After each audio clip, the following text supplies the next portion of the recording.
பாரதிய ஜனதா கட்சி பிரித்து கொடுத்த தொகுதி பங்கீட்டு பட்டியலை திராவிட முன்னேற்றக் கழகத்தின் அழுத்தத்தின் காரணமாக அதிமுக தலைமை கழகத்திலிருந்து வாசித்துவிட்டு நேரடியாக மயிலாப்பூரிலே பாரதிய ஜனதா போட்டியிடும் தொகுதியிலே நின்று தன்னுடைய பிரச்சாரத்தை துவக்கிய எதிர்க்கட்சித் தலைவர் எடப்பாடி பழனிசாமி அவர்கள்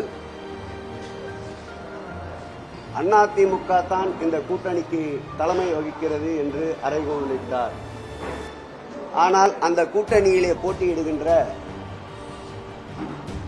தமிழ் மாநில காங்கிரஸ் இரட்டை இலை சின்னத்திலே போட்டியிடவில்லை, பாரதிய ஜனதாவின் சின்னமான தாமரை சின்னத்தில் தான் போட்டியிடுகிறது. அப்படி இருக்கின்ற நிலையில் அதிமுக தலைமையில் இந்த கூட்டணி என்று எப்படி எடுத்துக்கொள்ள முடியும்?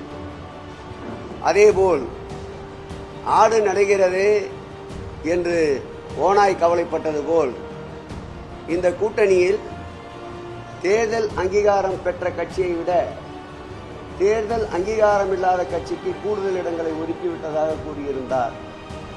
நான் அவரை வரலாற்றை திரும்ப பார்க்க சொல்லுகிறேன். 2011ஆம் ஆண்டு தேமுதிக அதிமுக கூட்டணியில் இருந்தபோது 41 இடங்கள் ஒதுக்கப்பட்டது. அன்றைக்கு அந்த கட்சிக்கு தேர்தல் அங்கீகாரம் இல்லை. ஆனால் அந்த கூட்டணியிலே இருந்த சிபிஐ, சிபிஎம் போன்ற கட்சிகளுக்கு தேர்தல் அங்கீகாரம் இருந்தது. அன்றைக்கு தேர்தல் அங்கீகாரம் இருந்த கட்சியை விட தேர்தல் அங்கீகாரம் இல்லாத கட்சிக்குத்தான் கூடுதல் இடங்கள் ஒதுக்கப்பட்டது என்பதை வரலாற்றை எடப்பாடி பழனிசாமி அவர்கள் மறந்துவிட்டார். அதேபோல் சென்னையை பற்றி பேசுகின்ற பொழுது தண்ணீரில் தத்தளிப்பதாக சொன்னார். கடுமையான புயல், மழை, வெள்ளம் வந்தபோது வெளி உலகத்துக்கே வராதவர். கொரோனா என்ற நோய் தொற்று தமிழகத்தை ஆட்டிவித்த போது ஆட்சி அதிகாரத்திலே இருந்த அன்றைய முதலமைச்சர் எடப்பாடி பழனிசாமி அவர்களோ அல்லது அவருடைய சகாக்களான அமைச்சர் பெருமக்களோ வீதிக்கு வரவில்லை.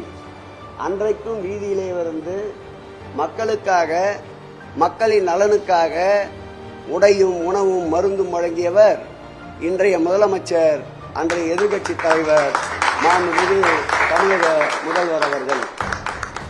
அன்றைய தினம் கொரோனா நோய் தொற்று பரவுகிறது, சட்டமன்ற கூட்டத்தை வேண்டாம் என்று மாண்புமிகு முதலமைச்சர் அவர் இன்றைய எதிர்க்கட்சித் தலைவர், இன்றைய முதலமைச்சர் அன்றைய எதிர்க்கட்சித் தலைவர் வலியுறுத்திய போது கொரோனாவால் ஒரு உயிர் கூட தமிழகத்தில் மடியாது என்று அறைகோவல் இட்டார். ஆனால் ஆயிரக்கணக்கான உயிர்கள் மடிந்த பிறகுதான் கொரோனா நோய் தொற்றை உணர்ந்தார். அந்த கொரோனா நோய் தொற்றிலிருந்து தமிழக மக்களை மீட்டவர் 2021ஆம் ஆண்டு ஆட்சி கட்டிலுக்கு வந்த பிறகு அந்த கொரோனா நோய் தொற்றின் போது தமிழக முதல்வர் 5000 ரூபாய் தர வேண்டும் என்று கோரிக்கை வைத்த போது அதில் 1000 ரூபாய் கொடுத்து நழுவிய அன்றைய முதல்வர் எடப்பாடி பழனிசாமிக்கு பதில் சொல்லுகின்ற வகையில் ஆட்சி பொறுப்பை ஏற்றவுடன் 4000 ரூபாயை அனைத்து குடும்பங்களுக்கும் வழங்கிய பெருமை இன்றைய முதல்வர் மாண்புமிகு தமிழக முதல்வர் திராவிட மாடல் ஆட்சியின் நாயகன் அவர்களை சாரும். நேற்றைக்கு பேசுகின்ற பொழுது மாண்புமிகு எதிர்க்கட்சித் தலைவர் அவர்கள் தமிழ்நாட்டிலே, குறிப்பாக சென்னையிலே வளர்ச்சி திட்டப் பணிகள் எதுவும் பெரிதாக நடைபெறவில்லை என்று குறிப்பிட்டார். அரண்டவன் கண்ணுக்கு இருண்டதெல்லாம் பேய் என்பதை போல் எங்களுடைய ஆட்சி காலத்தில் தான் வடசென்னை வளர்ச்சி திட்டம் என்ற ஒரு உன்னதமான திட்டத்தை மாண்புமிகு தமிழக முதல்வர் கொண்டு வந்தார்.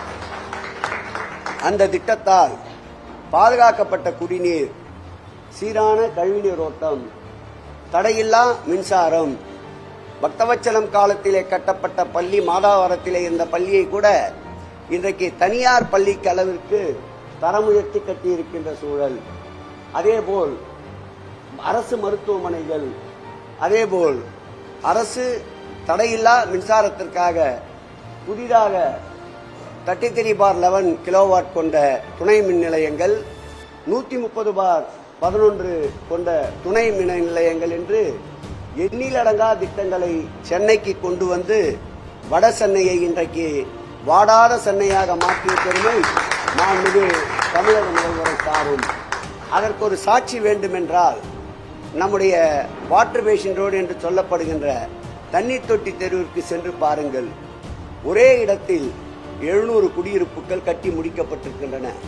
140 குடியிருப்புகள் கட்டப்பட்டு வருகின்றன. 2.5 ஏக்கர் நிலப்பரப்பில் பாக்ஸிங் கோர்ட், டென்னிஸ் கோர்ட், விளையாட்டு மைதானம், ஃபுட்பால் கிரவுண்ட் கொண்ட ஒரு அமைப்பு. அதே அமைப்பில் அதை ஒட்டி முதல்வர் பெயரிலே திருமண மண்டபங்கள் 10 லட்சம் 15 லட்சம் என்று சிறப்பான முறையில் திருமணம் செய்ய வேண்டும் என்றால் தென் சென்னையை நோக்கி ஓடிக்கொண்டிருந்த மக்களுக்கு உதவிகரமாக வட சென்னையிலேயே 70,000 ரூபாய் செலவில் வாடகை என்று நிர்ணயிக்கப்பட்டு திருமண மண்டபம். அதே இடத்தில் இலவசமாக மக்களுக்கு டயாலிசிஸ் சென்டர். அதே இடத்தில் சென்னை பெருநகரத்தினுடைய மாநகராட்சியினுடைய அரசு அச்சகம். இப்படி 6 ஏக்கர் நிலப்பரப்பில் ஒரே இடத்தில் இத்தனை திட்டங்கள் கொண்டு வந்து வட சென்னையுடைய வளர்ச்சியில் முத்திரை கொடுத்தவர் மாண்புமிகு முதல்வர்.